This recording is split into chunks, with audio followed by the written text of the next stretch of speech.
Bonjour.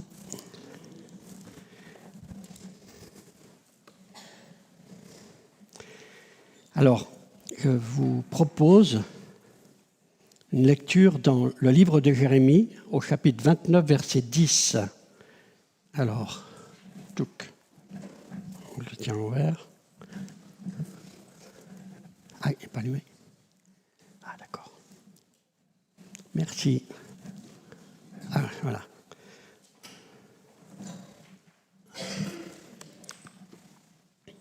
Mais voici ce que dit l'Éternel.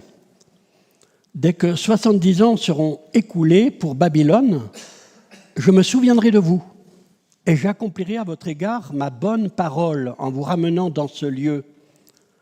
Car je connais les projets que j'ai formés sur vous, dit l'Éternel, projets de paix et non de malheur, afin de vous donner un avenir et une espérance. Vous m'invoquerez et vous partirez, vous me prierez et je vous exaucerai. Vous me chercherez et vous me trouverez, si vous me cherchez de tout votre cœur. Je me laisserai trouver par vous, dit l'Éternel, et je ramènerai vos captifs.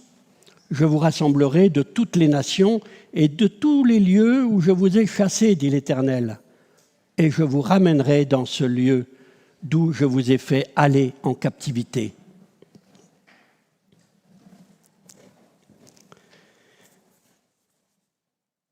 Cette nouvelle année, c'est un nouveau départ. Et j'espère, pour chacun de vous, pour toi qui écoutes, que ce sera aussi une belle nouvelle arrivée. Alors, qu'avons-nous lu ?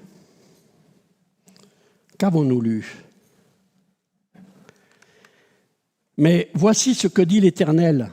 Dès que 70 ans se seront écoulés pour Babylone, je me souviendrai de vous et j'accomplirai à votre égard ma bonne parole en vous ramenant dans ce lieu. 70 ans, n'est-ce pas une moyenne d'âge ? L'âge médian de la population, d'après la source INSEE, c'est pour les hommes 40 ans, pour les femmes 42,8 ans, précisément, en 2021. Bon. Mais la moyenne de vie, elle est poussée à 85 ans. 85 ans, puisque c'est l'âge vers lequel on peut aller une vie normale. Donc l'âge médian est raccourci à cause de tous les bébés, les enfants qui meurent et qui font que la moyenne est coupée en deux quelque part. Voilà. Alors, bien sûr, ça varie d'un pays à l'autre et au cours de l'histoire, ça a varié, c'est vrai. Mais quelque part, c'est comme le temps d'une vie, c'est 70 ans, le temps d'une vie sur la terre. Alors, ne peut-on pas voir dans cette promesse de Dieu, au-delà d'une prophétie pour son peuple Israël déporté à Babylone, puis ramené 70 ans après dans sa terre, dans son pays, ne peut-on pas y voir aussi, pour nous, cette période de vie que Dieu nous fait vivre en dehors du bon pays. Je veux dire, en dehors du pays de Dieu, appelé aussi les cieux. Ce monde invisible, plus exactement le monde où Dieu vit, se déploie, d'où Dieu crée, agit et parle. Oui, parce que quelque part, nous venons tous de ce pays. C'est Dieu qui met en chaque bébé cette étincelle de vie. En chaque homme, il place une âme vivante. Dans Genèse chapitre 2, verset 7, « L'Éternel Dieu forma l'homme poussière du sol et il souffla dans ses narines une respiration de vie. Et l'homme devint une âme vivante. » Dans l'Ecclésiaste au chapitre 12, verset 7, « Avant que la poussière retourne à la terre comme il y avait été et que l'esprit retourne à Dieu qui l'a donné. » Donc nous comprenons que Dieu a mis dans chaque être humain cette vie qui vient de lui, une respiration de vie, une âme vivante, l'esprit de vie. Ce sont différents termes qui expriment cette vie unique, divine, qui appartient à Dieu et que Dieu nous prête pour un temps. Prenons la parabole des talents. Jésus nous dit que le Seigneur a donné des talents, mais il demande ensuite des comptes. Il espère des résultats de ces talents prêtés. À ceux qui ont fait fructifier, il leur augmente en rapport avec l'augmentation de leurs talents. À celui qui a conservé à l'identique et pas fait fructifier, il ne lui laisse pas ce talent, il lui ôte. Preuve en est que ces talents, pourtant donnés par Dieu, restent la propriété du Seigneur. Ça peut nous heurter, parce que nous avons un grand sens de la propriété et un bon développement de l'esprit individuel, du moi, de l'ego, de l'égoïsme. Mais en vérité, reconnaissons que tout ce qui appartient au Maître, au Seigneur, au Dieu créateur de toutes choses, à Jésus, par qui tout a été créé et qui est le but de tout. Alors, n'en soyons pas attristés que rien ne nous appartient pour finir. Surtout pas. Non, ce n'est pas une perte. C'est pour notre plus grande sécurité et pour notre plus grand bonheur. Car lui, il veut tout partager avec nous. Il est Dieu et il est amour. Alors je disais, cette vie, cette âme, cet esprit de vie mis en nous, eh bien, il nous est donné de la même manière que ses talents, pour un temps, pour une saison de vie, pour une génération. Nous sommes en transfert sur cette terre, comme en déportation des étrangers. Nous sommes, c'est dans Chroniques 29, verset 15, « Car nous sommes étrangers devant toi et des hôtes, comme tous nos pères, nos jours sont comme l'ombre sur la terre, et il n'y a pas d'espérance de demeurer ici-bas. » Étrangers et forains, ou voyageurs, nous disent les apôtres Paul et Pierre. Ainsi donc, dans l'épître aux Éphésiens, chapitre 2, verset 19, Paul nous dit « Ainsi donc, vous n'êtes plus étrangers ni forains, mais vous êtes concitoyens des saints et gens de la maison de Dieu. » Ce qu'on a pu chanter ce matin. Et Pierre nous dit « Bien-aimés, je vous exhorte comme forains ou voyageurs, selon les traductions, et étrangers, à vous abstenir de... » Voilà. Jésus nous dit lui-même dans Jean chapitre 17, verset 16, « Ils ne sont pas du monde comme moi, je ne suis pas du monde. » Voilà. Alors, nous sommes ces étrangers, ces forains sur cette terre de passage, et après notre vie de passage, de voyage, de déportation sur cette terre, dans ce corps qui est comme une tente, qui nous dit l'apôtre Paul, eh bien, notre vie terrestre, physiquement, s'arrête. Et l'esprit retourne à Dieu qui l'a donné, nous dit Salomon dans l'Ecclésiaste. Notre âme s'envole vers Dieu comme un papillon invisible. C'est beau, non? Oui, parce que cette vie, ma vie, appartient en fait à Dieu. Et Dieu nous donne à tous de faire cette expérience de la vie pour nous reprendre ensuite en son sein, dans son pays, d'où il nous avait pris, d'où il nous avait envoyés. On a chanté quelque chose dans Cantique qui chantait la grâce. Alors, je ne veux pas dire que nous étions en vie avant notre naissance, non. Non, nous, non. Mais Dieu prend de cette vie qui n'appartient qu'à lui pour nous faire exister un temps, pour nous faire vivre cette expérience de la vie sur terre et ensuite nous prendre auprès de lui. On pourrait dire nous reprendre auprès de lui. Et là, il y a un mystère dont Dieu lève un peu le voile par ses révélations, par sa parole. Oui, car pendant ce temps de la terre, nous avons la possibilité de devenir des êtres qui allons durer après être ramenés dans le pays de Dieu, au pied du trône où Jésus lui-même s'est assis et d'où il comptera les talents. Il bénira ou il reprendra la vie de chacun. Là, nous pourrons poursuivre notre vie si nous pouvons dire. Alors, soyons sérieux et prudents des choix que nous faisons dans notre vie pour nous préparer ici et maintenant à la suite. Car cette suite est éternelle. Sera-ce notre vie? Ne sera-ce pas plutôt sa vie en nous? Notre vie ensemble pour lui, l'épouse avec son époux, une vie où Dieu sera tout en tous. Mais dans ce mystère, il apparaît bien que nous continuerons à vivre, à exister, et ceci éternellement. Que serons-nous donc? Comment serons-nous?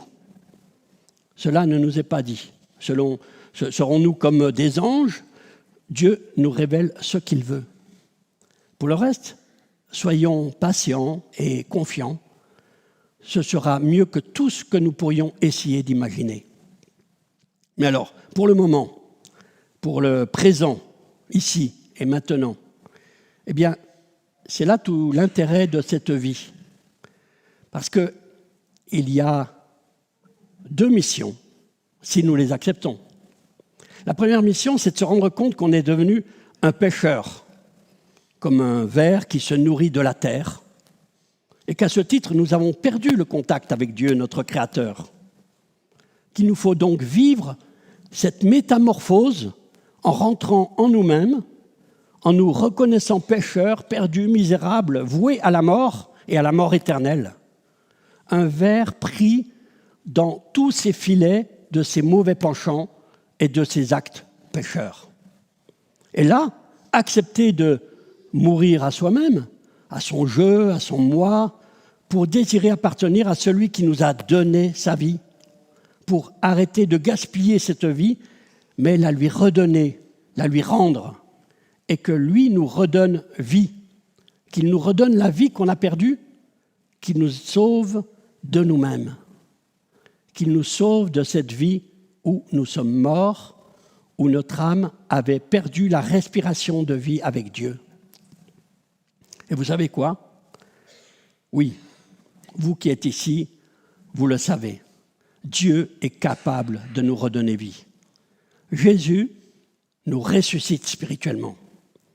D'aveugles que nous étions, les yeux bandés par nos péchés, Jésus nous redonne la vue et nous donne de le trouver.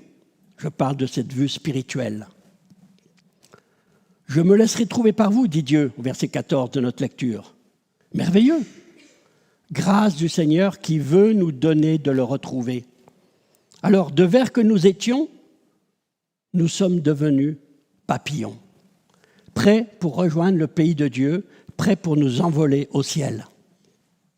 Et à partir de là, notre temps, notre vie n'est plus pour nous, mais pour celui qui nous a tellement aimés et qui nous aime toujours autant. Et c'est là que la deuxième mission que Dieu nous propose est vivre pour celui qui pour nous est mort et ressuscité. En 2 Corinthiens, chapitre 5, verset 15, l'apôtre Paul leur écrit et nous écrit « Jésus est mort pour tous, afin que ceux qui vivent ne vivent plus pour eux-mêmes, mais pour celui qui est mort et ressuscité pour eux. » Sentons son amour. Ressentons cet amour pour nous. Il ne s'agit pas de devoir lui rendre des comptes, lui consacrer 10% de notre temps, le servir comme un maître dur qui va nous demander des comptes. Non, il s'agit de vivre dans son amour, de vivre de son amour et de partager cet amour autour de nous, le démultiplier. Ça, c'est la vraie vie. C'est le royaume de Dieu sur terre avant d'être rapatrié dans la maison du Père, dans les cieux. Car oui, nous sommes alors devenus enfants de Dieu. Du souffle, de souffle de Dieu, d'âme vivante, nous avons été transformés en enfants de Dieu. C'est encore un mystère, mais c'est bien réel. Jésus l'a révélé à ce docteur de la loi, Nicodème, il te faut être né de nouveau. Né de nouveau. Est-ce que chacun de nous peut dire « Oui, je suis né de nouveau » ? On dénombre 2,5 milliards de fidèles, selon l'expression notée sur Internet. C'est superbe. Mais tous sont-ils nés de nouveau ? Sont-ils religieux ou nés de nouveau ? Alors, des milliards d'enfants de Dieu, oui, nous le serons. Nous le serons car depuis 2000 ans, Dieu, par son esprit envoyé sur la terre, touche, éclaire, convainc, appelle. Tous ceux qui répondent à son appel deviennent enfants de Dieu. C'est magnifique, non ? Des milliards d'enfants de Dieu.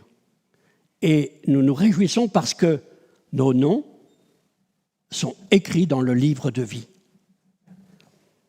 Alors bien sûr, ce sera quelque chose de terrible pour celui qui ne veut pas accepter cette mission proposée par Dieu et qui reste dans les filets de ses péchés, un ver qui ne connaîtra pas cette délivrance, cette métamorphose, cette nouvelle vie.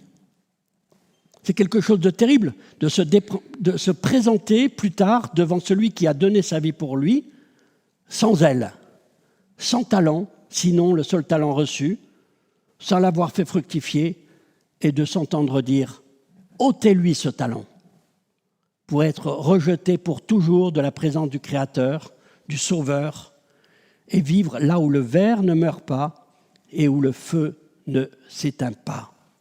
Jésus le dit lui-même en Marc, chapitre 9, verset 47, « Il vaut mieux pour toi d'entrer dans le royaume de Dieu n'ayant qu'un œil que d'avoir 2 yeux et d'être jeté dans la gêne de feu, là où le ver ne meurt pas et où le feu ne s'éteint pas. »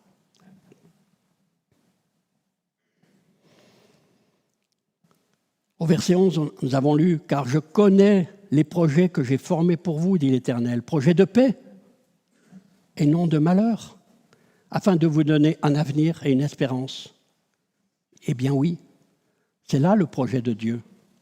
Paix absolue, profonde, entière et pour l'éternité. Au milieu d'un monde qui tangue, prêt à basculer comme une cabane pour la nuit. Ésaïe nous dit, chapitre 24, verset 20, « La terre chancelle, elle chancelle comme un homme ivre. Elle est ébranlée de ça et de là comme une cabane pour la nuit. Sa transgression pèse sur elle. Elle tombera et ne se relèvera pas. » On a déjà eu l'impression que c'était cela en 2025. Et ce début 2026 nous donne de voir combien elle tangue encore plus. Oui, et pour ceux qui nous entourent, eh bien, ils n'ont plus guère d'espoir. Réalisons-le.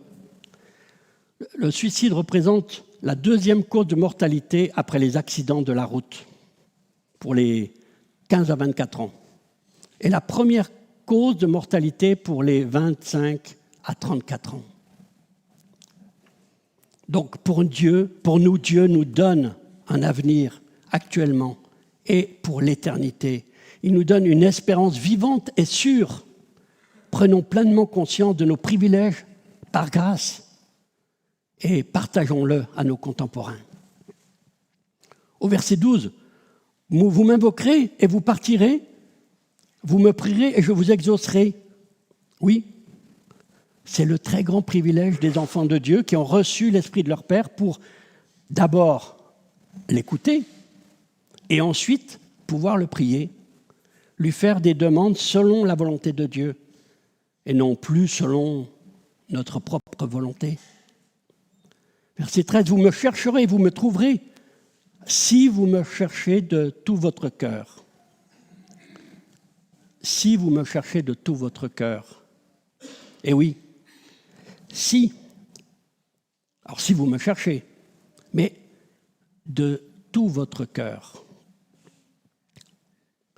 Alors le cherchons-nous. Et cherchons-nous Dieu de tout notre cœur? Tout notre cœur, pourquoi? Parce que c'est le siège des affections, parce que Dieu est amour, et que celui qui reçoit l'amour de Dieu reçoit Dieu. Verset 14, « Je me laisserai trouver par vous, dit l'Éternel, et je ramènerai vos captifs. Je vous rassemblerai de toutes les nations et de tous les lieux où je vous ai chassés, dit l'Éternel. Et je vous ramènerai dans le lieu d'où je vous ai fait aller en captivité. Je me laisserai trouver par vous, dit l'Éternel. Vous avez déjà joué avec vos enfants, ou certains avec vos petits-enfants, à Colin-Maillard. Vous ne vous êtes pas cachés toute l'après-midi, non. Le grand plaisir, c'est de voir notre petit enfant nous chercher, les mains tendues, et tout à coup poser ses mains sur nous, non. Quand il nous trouve, après nous avoir cherchés, c'est le grand bonheur. Eh bien voilà, Dieu nous voit. Dieu, nous ne le voyons pas. Et pourtant, il se plaît à nous voir le chercher, à tendre les mains vers lui, et Dieu aime se laisser trouver. S'il ne le voulait pas, il serait introuvable. Mais il aime se rapprocher de nous et se laisser trouver. Et nous, est-ce que nous aimons le chercher? Est-ce que nous aimons le trouver? Eh bien, voici le meilleur vœu pour cette nouvelle année que Dieu ouvre devant nous. Cherchons Dieu. Éprouvons que Dieu se laisse trouver. Ressentons son bonheur quand nous le cherchons et quand nous le trouvons. Ressentons dans notre cœur le bonheur de le chercher et le bonheur de le trouver. Alors vraiment, ce début d'année, et en conclusion de ce que je viens de transmettre, ce que je souhaite vivement, c'est qu'aucun de nous soit dans cette attitude dure et incrédule pour rester dans sa mort, mais que tous nous attendions en vérité, avec foi, ferveur et amour, notre Seigneur et Sauveur qui vient bientôt. Et que Jésus, le Seigneur, qu'il arrive cette année ou que nous nous envolions vers lui par la fin de notre vie ici sur terre, à la fin de notre déportation sur cette terre, eh bien, mon souhait le plus cher est que nous soyons tous libérés de nos liens, allégés de nos fardeaux et légers comme des papillons. Voilà. Bonne et heureuse année à tous et très bonne et heureuse éternité à chacun.